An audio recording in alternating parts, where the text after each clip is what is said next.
নমস্কার বন্ধুরা, কেমন আছেন সবাই? আশা করি সবাই ভালো আছে। আমার তরফ থেকে আপনাদের সকলকে জানাই শুভ শারদীয়ার প্রীতি ও শুভেচ্ছা। থাম্বনেল দেখে বুঝতেই পাচ্ছেন রান্নার ভিডিও দিতে পারছি না। আমরা কাল বাড়িতে যাচ্ছি, প্যাকিংয়ে খুব ব্যস্ত হয়ে পড়েছি, তো পরে আমি সময় বুঝে রান্নার ভিডিওটা আপলোড করে দেব। তো এর আগের ভিডিওতে আমি বলেছিলাম আমার ছোট একটা বাগান আছে, আপনাদের সেটা দেখাবো। তো চলুন দেরি না করে দেখাচ্ছি। তো শুরুতেই এদিকে দেখুন, তুলসী গাছ লাগিয়েছি, লঙ্কা গাছ হয়েছে, কত সুন্দর লঙ্কা ধরেছে। সারি সারি লঙ্কা গাছ দেখুন। আর এইদিকে দেখতে পাচ্ছেন এখানে লাগিয়েছি বাঁধাকপি। দেখুন বাঁধাকপিগুলো দেখুন, এভাবে সারি সারি করে লাগানো হয়েছে। এখানে টানা এক সপ্তাহ ধরে যাবত বৃষ্টি হচ্ছে, এর জন্য গাছগুলো ঠিকমতো বাড়ছে না। আর এই যে দেখতে পাচ্ছেন এই যে লঙ্কাগুলো, এটা আমরা ঘিয়ে লঙ্কা বলি। তো এর অনেক নাম আছে, আপনারা যদি জেনে থাকেন তো অবশ্যই কমেন্ট বক্সে জানাবেন।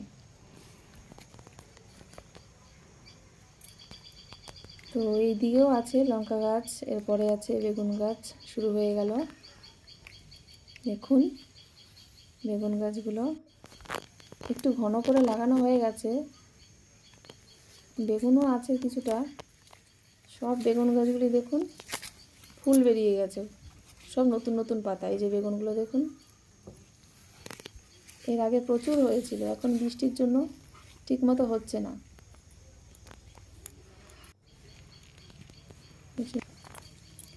এখানে কলমি শাক ছিল, এটা পুরো ছেটে দেওয়া হয়েছে, কারণ বৃষ্টির জন্য সব নষ্ট হয়ে যাচ্ছিল। তো বৃষ্টি থেমে গেলে ঠিক আবার আস্তে আস্তে হয়ে যাবে। আর এদিকে রয়েছে উচ্ছে গাছ, এটাও বৃষ্টির জন্য খারাপ হয়ে গেছে। এর আগে উচ্ছে হয়েছিল, এখন মাত্র এই একটাই আছে উচ্ছে। পাশেই একসাথে রয়েছে ঝিঙে গাছ, ঝিঙেও ঠিক একই অবস্থা। দেখুন ঝিঙেটা কত সুন্দর হয়েছে, এর আগে অনেক হয়েছিল, এখন সিজন শেষ তাই। আর এদিকে রয়েছে দেখুন, এগুলো তো দেখালাম, এই লঙ্কা গাছগুলো।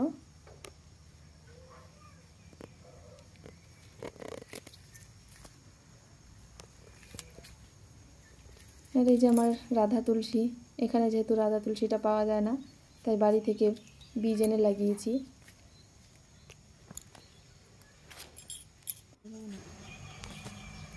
আরও ওই যে দূরে দেখতে পাচ্ছেন একটা পেঁপের মতো কি ঝুলে আছে, ওটা হচ্ছে স্কোয়াশ।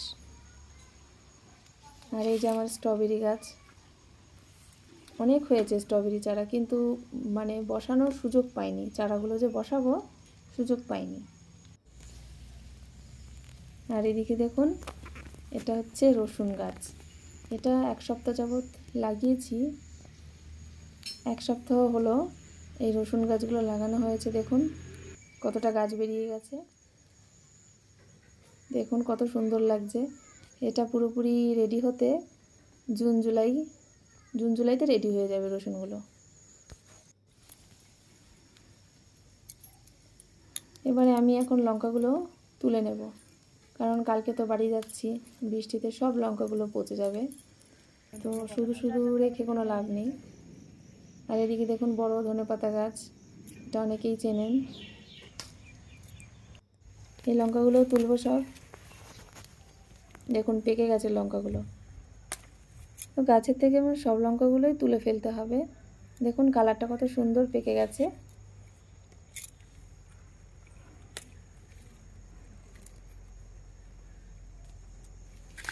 দেখতেই পাচ্ছেন। এবারে বেগুনটা ছিঁড়ে নেব। বাড়িতে এখানে এসে দেখব হয়তো শুকিয়ে গেছে, না হলে পড়ে গেছে, তো শুধু শুধু গাছে রেখে এরকম লাভ নেই।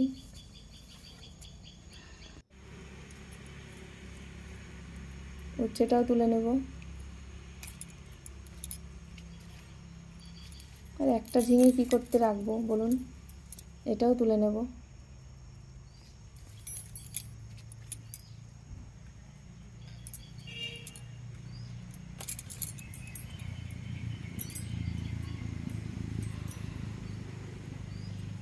তো এই হচ্ছে দেখুন বাগানের সবজি।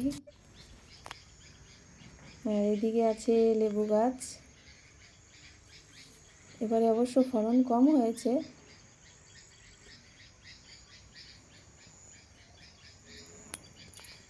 দেখতেই পাচ্ছেন। আর এদিকে দেখুন কত লঙ্কার চারা, এগুলো আবার বাড়ি থেকে এসে লাগাতে হবে। এগুলো হচ্ছে খাসিয়া লঙ্কা। আর এদিকে দেখুন গাছে কত পেঁপে হয়ে রয়েছে।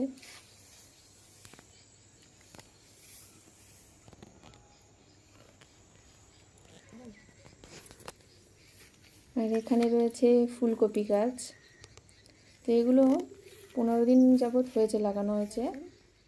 এখানে ফুলকপিটা খুবই ভালো হয়। ফুলকপি বলুন, বাঁধাকপি বলুন, সমস্ত কিছু এখানে খুব ভালো হয়। এখানকার মাটিটা তো খুব লাল, তাই এই মাটিতে সমস্ত রকমের সবজি চাষ হয়। এখানে পেঁয়াজ, আদা, রসুন, ফুলকপি, বাঁধাকপি, আলু খুব সুন্দর চাষ হয় এখানে। এখানে রয়েছে এইমাত্র গাছের থেকে তোলা বিভিন্ন জাতের টাটকা সবুজ কাঁচা লঙ্কা।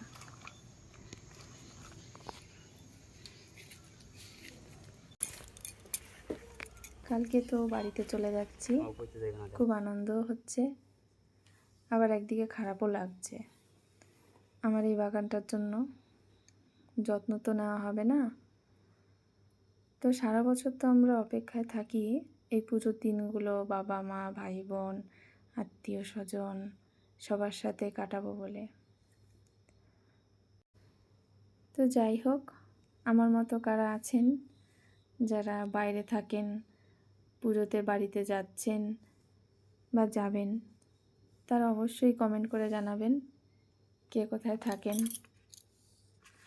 তো আজকে আমার এই বাগানের ভিডিওটা যদি আপনাদের ভালো লেগে থাকে তাহলে অবশ্যই লাইক, কমেন্ট, শেয়ার এবং আমার চ্যানেলটি সাবস্ক্রাইব করে রাখবেন আরও নতুন ভিডিও পাওয়ার জন্য।